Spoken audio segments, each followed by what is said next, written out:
పోలీసుల టార్గెట్గా మాజీ మంత్రి కొప్పుల ఈశ్వర్ హాట్ కామెంట్స్ చేశారు. అసలు నేతలు కరెక్ట్గా ఉంటే పోలీసులు ఆటలు సాగుతాయా అన్నట్టుగా ఆయన మాట్లాడారు. దానికి సంబంధించిన బ్రేకింగ్ ఇది. బల్ల కింద చెయ్యి పెట్టకపోతే పోలీసులకు పూట గడవదంటున్నారు మాజీ మంత్రి కొప్పుల ఈశ్వర్.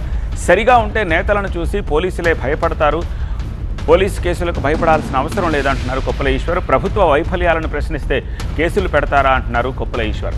జగిత్యాల జిల్లా వెల్గటూరు కార్యకర్తల సమావేశంలో ఆయన ఏమన్నారో ఒకసారి చూద్దాం. బాగా పోలు కొట్టేటువంటి పోలీసు అధికారులు ఎవరైతే ఉన్నారో వాళ్ళని తొక్క పూసలు కాదు. తెల్లారేస్తే బల్ల కింద చేయి పెట్టకుండా ఎవరికన్నా నడవాలి. మనం వాళ్ళు భయపడాలా, మనం వాళ్ళకి భయపడాలా, ఎవరికి భయపడాలో తెలుస్తుంది. నిజంగానే మండల నాయకులకు నేను చెప్తా ఉన్నా, మీరు ఒకసారి దృష్టి పెట్టండి. ఎన్ని రకాల దందాలు నడుస్తున్నాయి, ఈ దందాలన్నీ నడుస్తుంటే వాటి మీద మీరు దృష్టి పెట్టండి. మేము నిజంగా వీళ్ళతో కలిసి లేకపోతే మా ఏ ఒక్క దందా కూడా నడవదనేటువంటి పరిస్థితి వస్తుంది. ఆ ప్రకారంగా కనుక నాయకత్వం ఉన్నట్టయితే మిమ్మల్ని చూసి వాళ్ళు భయపడతారు తప్ప వాళ్ళని చూసి మీరు భయపడేటువంటి అవకాశం ఎక్కడ కూడా ఉండదు. రకరకాల దందాలు నడుస్తున్నాయి.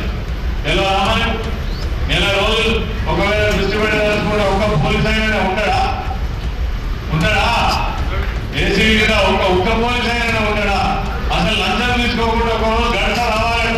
మరి ఎవరికి భయపడాలి? ఎవరికి భయపడాలి? మనకి, మన నాయకులకి వాళ్ళు భయపడాలి, మనం భయపడగా. పెట్టుకుంటావా కేసులు ఎందుకు పెట్టుకుంటావు? పెట్టుకో. ఏం తప్పు చేస్తున్నాం? ప్రభుత్వం చేసేటువంటి తప్పులను ఎత్తి చూపడం తప్పు కాదు.